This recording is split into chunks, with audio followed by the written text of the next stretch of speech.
বন্ধুরা, কোনো সময় হঠাৎ মিষ্টি খেতে ইচ্ছা করছে, কিন্তু দোকানে যাওয়ার হাতের কাছে কেউই নেই।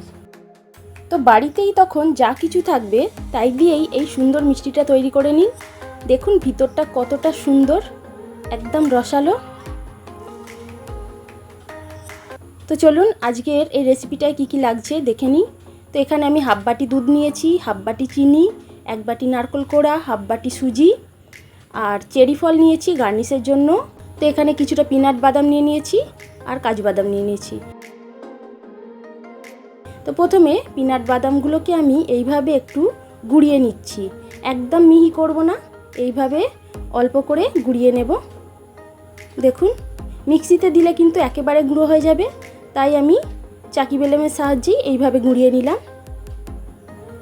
আর এই কাজু বাদামগুলো গার্নিশের জন্য এইভাবে আমি ছোট ছোট করে ভেঙে নিচ্ছি। তো বন্ধুরা, প্রথমে কড়াটাকে ভালো করে গরম করে নিয়েছি, এরপরে আমি সুজিটা দিয়ে দিলাম।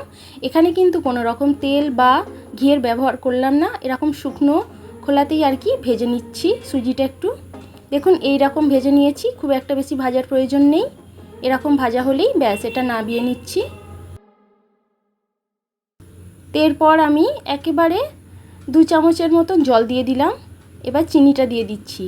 তো বন্ধুরা, আমি এখানে 100 গ্রাম সুজি নিয়েছি, 100 গ্রাম সুজির জন্য এখানে আমি 100 গ্রাম চিনি ব্যবহার করলাম। আপনারা যেরকম মিষ্টি খেতে পছন্দ করবেন সেরকম অনুযায়ী মিষ্টিটা কম বেশি দিতেই পারেন। তো দেখুন চিনিটা এই পর্যায়ে হয়ে গেলেই এর মধ্যে আমি নারকেল কোড়াগুলো দিয়ে দিলাম। আর বন্ধুরা, যদি সাদা কোনো রকমের মিষ্টি বানাতে চান তাহলে কিন্তু চিনিটাকে খুব একটা বেশি ভাজলে হবে না, এরকমভাবে থাকলেই কিন্তু এরপরে সমস্ত কিছু উপকরণগুলি দিয়ে দিতে হবে। এবার আমি সুজিটা দিয়ে দিলাম। সুজিটা দিয়ে সব কিছুর সঙ্গে বেশ ভালো করে মিশিয়ে নিচ্ছি, চিনি আর নারকেলটার সঙ্গে আর কি খুব ভালো করে মিশিয়ে নিচ্ছি। দেখুন এখানে আমি কোনো রকম জলের ব্যবহার করছি না, আর এখানে আমি হাফ বাটি দুধের ব্যবহার করলাম। এবারে এই সময় কিন্তু একেবারে গ্যাসের ফ্লেমটা একেবারেই আস্তে রাখতে হবে, না হলে কিন্তু এগুলো পুড়ে যেতে পারে। দেখুন এইভাবে এটাকে একটু নাড়াচাড়া করে আমি ঢাকা দিয়ে দিয়েছিলাম 5 মিনিটের জন্য, আর এখন কিন্তু গ্যাসের ফ্লেমটা একেবারেই বন্ধ করে দিয়েছি। তো বন্ধুরা, এখানে এই যে দুধ আর চিনির রসের মধ্যেই কিন্তু সুজিটা ভালোভাবে সেদ্ধ হয়ে যাবে। তো এর মধ্যে আমি গুঁড়িয়ে রাখা পিনাট বাদামগুলো দিয়ে দিলাম, আর এখনও কিন্তু গ্যাসের ফ্লেমটা বন্ধই আছে। এর মধ্যে আমি এবারে এলাচ গুঁড়োটা দিয়ে দিলাম। এলাচ গুঁড়োটা দিলে এর ফ্লেভারটা খুবই সুন্দর হয়। আর এখানে আমি 1 চামচ ঘি ব্যবহার করলাম। ঘিটা দিলে এর স্বাদটা কিন্তু অসাধারণ খেতে হয়। এইভাবে আমি কিছুক্ষণ নাড়তে থাকছি। আর এটা তো কড়াটা যেহেতু গরম আছে তাই আর আগুনের ব্যবহার করলাম না। এইভাবে নাড়াচাড়া করতে করতেই এটা একেবারে একটা সুন্দর ডো তৈরি হয়ে যাচ্ছে। দেখুন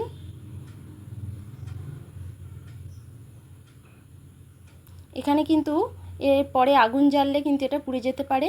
আমি এবার 5 মিনিটের জন্য চাপা দিয়ে রেখে দিলাম।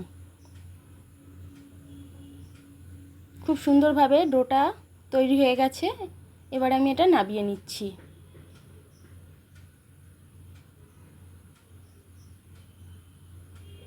তো বন্ধুরা, এই মিষ্টিটা খেতে কিন্তু অসম্ভব সুন্দর হয়। তো বন্ধুরা, বাড়িতেই আমি এরকম শ্রেডেড নারকেল করে নিয়েছি, আপনারা চাইলে দোকানেও কিনতে পারবেন।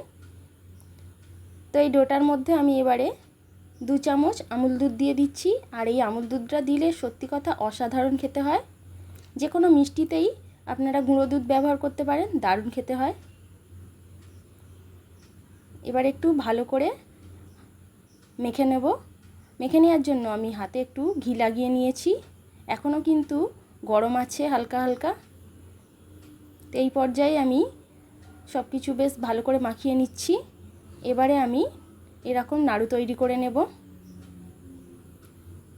বন্ধুরা, সুজির এই দানাদার মিষ্টিটা কিন্তু খেতে অসম্ভব সুন্দর হয়। আপনারা বাড়িতে অবশ্যই একবার করে খেয়ে দেখবেন, দারুণ হয়। আর এই রথযাত্রা উপলক্ষে আপনারা এরকম নিত্য নতুন মিষ্টি নানা রকমের তৈরি করে খেতেই পারেন। বাড়িতে কোনো লোকজন আসুক বা যে কোনো কাউকেই আপনারা এই মিষ্টিটা করে খাওয়াবেন, দারুণ খেতে লাগবে। দেখুন এইভাবে হাতের তালুতে করে একটু গোল গোল করে নিলেই খুব সুন্দর শেপ এসে যাচ্ছে। তো আমি এইভাবে সবকটাই তৈরি করে নিয়েছি। তো বন্ধুরা, আমি এই নাড়ুগুলোকে একেবারে ড্রাই কোকোনাটের মধ্যেই দিয়ে দিলাম। দেখুন এইভাবে নাড়িয়ে নিলেই কিন্তু এর সুন্দর একটা কোট হয়ে যাচ্ছে, এক্সট্রা করে আমাকে আর মাখাতে হচ্ছে না। এরকম জাস্ট নাড়িয়ে নিলেই বা ঝাঁকিয়ে নিলেই একেবারে সমস্ত নাড়ুর মধ্যেই লেগে যাচ্ছে। দেখতেও খুবই সুন্দর লাগছে। দেখুন একেবারে একটা একটা। এর মধ্যে আমি এবার গার্নিশের জন্য কাজু বাদাম কেটে নিয়েছিলাম সেটা, আর চেরি কেটে নিয়েছিলাম, ওইগুলো বসিয়ে দিচ্ছি। এতে দেখতে কিন্তু অসম্ভব সুন্দর লাগে। হাতের কাছে যদি এগুলো না থাকে নাও দিতে পারেন। দেখুন দেখতে খুবই সুন্দর লাগছে। তো বন্ধুরা, আজকের এই রেসিপিটা যদি ভালো লাগে তাহলে প্লিজ আমার চ্যানেলটিকে লাইক, শেয়ার এবং সাবস্ক্রাইব করে আমার পাশে অবশ্যই থাকবেন। আর দেখুন একটা ভেঙে আমি দেখাচ্ছি কতটা সুন্দর হয়েছে। ভিতরটা কিন্তু শুকনো, কিন্তু মুখে দিলেই একেবারে মিলিয়ে যাবে। তো বন্ধুরা, এই রেসিপিটা অবশ্যই বাড়িতে একবার তৈরি করে খাবেন। তো সবাই সুস্থ থাকুন, ভালো থাকুন। ধন্যবাদ বন্ধুরা।